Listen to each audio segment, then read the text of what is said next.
2023 amaierara iristen ari gara eta Gabonan jaiak ate joka ditugun honetan, Amorebieta Etxanoko udalak aste hauetarako antolatutako Gabonetako programazioa orkestera gatoz gaur. Gabona garai berezia direla Amorebieta Etxanoko familiak eta kuadrillak elkartzen diren momentuetako bat izaten baita. Horregaitik, Amorebieta Etxanoko udalak tokiko erakunde eta elkarteekin batera Gabonak ospatzeko programa anitza eta emozioz betea diseinatu du. Jai hauetako momentu garrantzituenetako bat Gabon argien piztuera izango da, herriko plazan abenduaren 5ean. Ekitaldi honetan, zuzeneko musika emanaldiak izango dira Trikipiu eta Zubiaur Musika Eskolako abesbatzaren eskutik. Gainera, tradizioaren parte bezala, txokolatea ere eskaineko zaie bertaratzen diren guztiei. Data horretatik aurrera, berriz, Amorebieta Etxanoko biztanleek ekitaldi ugariz gozatzeko aukera izango dute.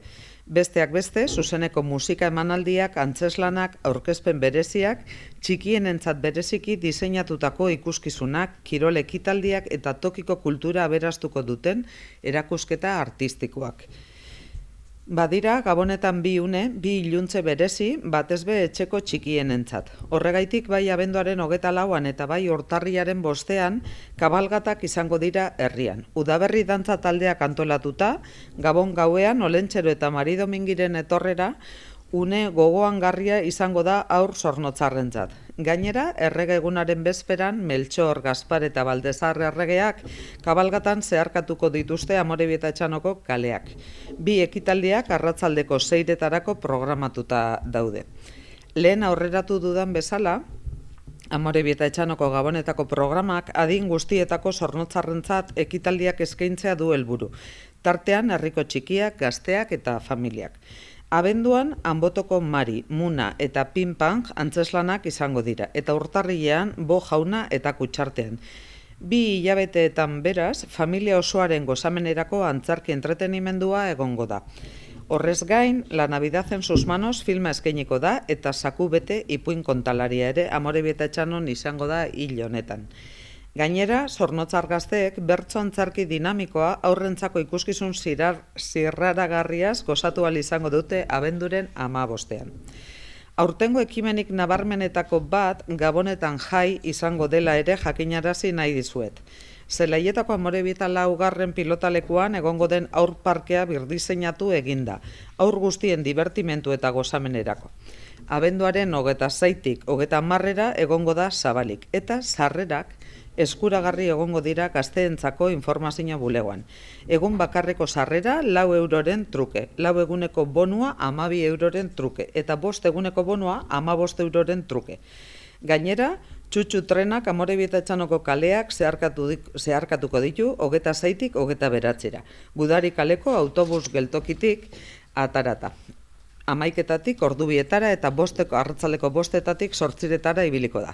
Ekimen hauen guztien helburua da Zornotzar txikienei Gabonetako esperientzia astezina eskaintzea, ingurune seguru eta divertigarria. Gazteei dagokienean, Gauero Gabonetan programak Gabonetako gune bat eskainiko du Zelaietako kontzertu aretoan, eta Gaueroren edizio berezi bat ere izango da abenduaren 23an. Ludoteka Gabonetan ere irekita egongo da. Arratsaldez, astelehendik ostiralera, herriko txikienek oporretan ondo pasatzeko eta entretenitzeko aukerak izan ditzaten. Musika emanaldiek ere leku garrantzitsua izango du Gabonetako ospakizunetan. Zelaietako kontzertu aretoa izango da Melded Clocks taldearen kontzertuaren eszenatokia. Gabonetako kontzertui dagokionez, El Carmeloko kaperak Aita Eliseoren omenezko kontzertua hartuko du. Larreako Elizak, Larreako katekesiko Gabonetako abestien kontzertua eskainiko du. Eta Zornotza aretoa Zubiaur Musika Eskolaren Gabonetako kontzertuaren eszenatoki izango da. Gainera, herriko abesbatzek bi emanaldi eskainiko dituzte abenduaren 23an. Mesias sarritan eta Kalbarioen topaketa. Bestalde, Zornotzako musika bandak atzoko eta gaurko klasikoak izeneko kontzertu tradizionala eskainiko du. Ekitaldi eta kontzertu hauek guztiek jai giroa aberastuko dutenaren zalantzarik ez dut, musika ere Gabonen parte baita. Bestalde, Amorebieta Etxanoko Gabonetako programak herriak kirolarekin duen harremana ere erakusten du. Programatutako kirol ekitaldien artean daude Amorebi eta Etxanoko kaparen 19. edizioa, Aidaeren aldeko rally klasikoaren 9. edizioa, Belatxikitako igoera eta martxa, San Silvestre lasterketa tradizionala eta pilota profesionaleko partida, pilota profes jaialdiaren parte izango dena. Ekitaldi hauek guztiek, Gabon egunez, beste modu batera gozatzeko aukera eskainiko diete bertakoi zein bisitariei. Programari amaiera emateko antolatu diren beste hainbat ekitaldiren berri ere eman nahi dizuet. Abenduaren 15-etik urtarrilaren 4, Ignacio Arkauteren ganbaran eskutatutako aurpegiak erakusketa zabalduko da. Bere obra artistikoa ikusteko aukera paregabea eskainiko duena. Gainera, Euskeraz // programaren barruan iesgela ibiltari ekimena egingo da, eta aldez aurretik izena eman beharko da parte hartzeko. Amaitzeko, Lagun Onak elkarteak antolatuta, 12 orduko maratoi zirraragarria egingo da Amorebi eta laugarren pilotalekuan. Gabon jai zoriontzuak opa dizkizuet guztioi, eta bezarkada bat bidali nahi diet, baita ere, garai honetan arrazoi ezberdinengaitik momentu zailak bizitzen ari diren zornotzar guztiei.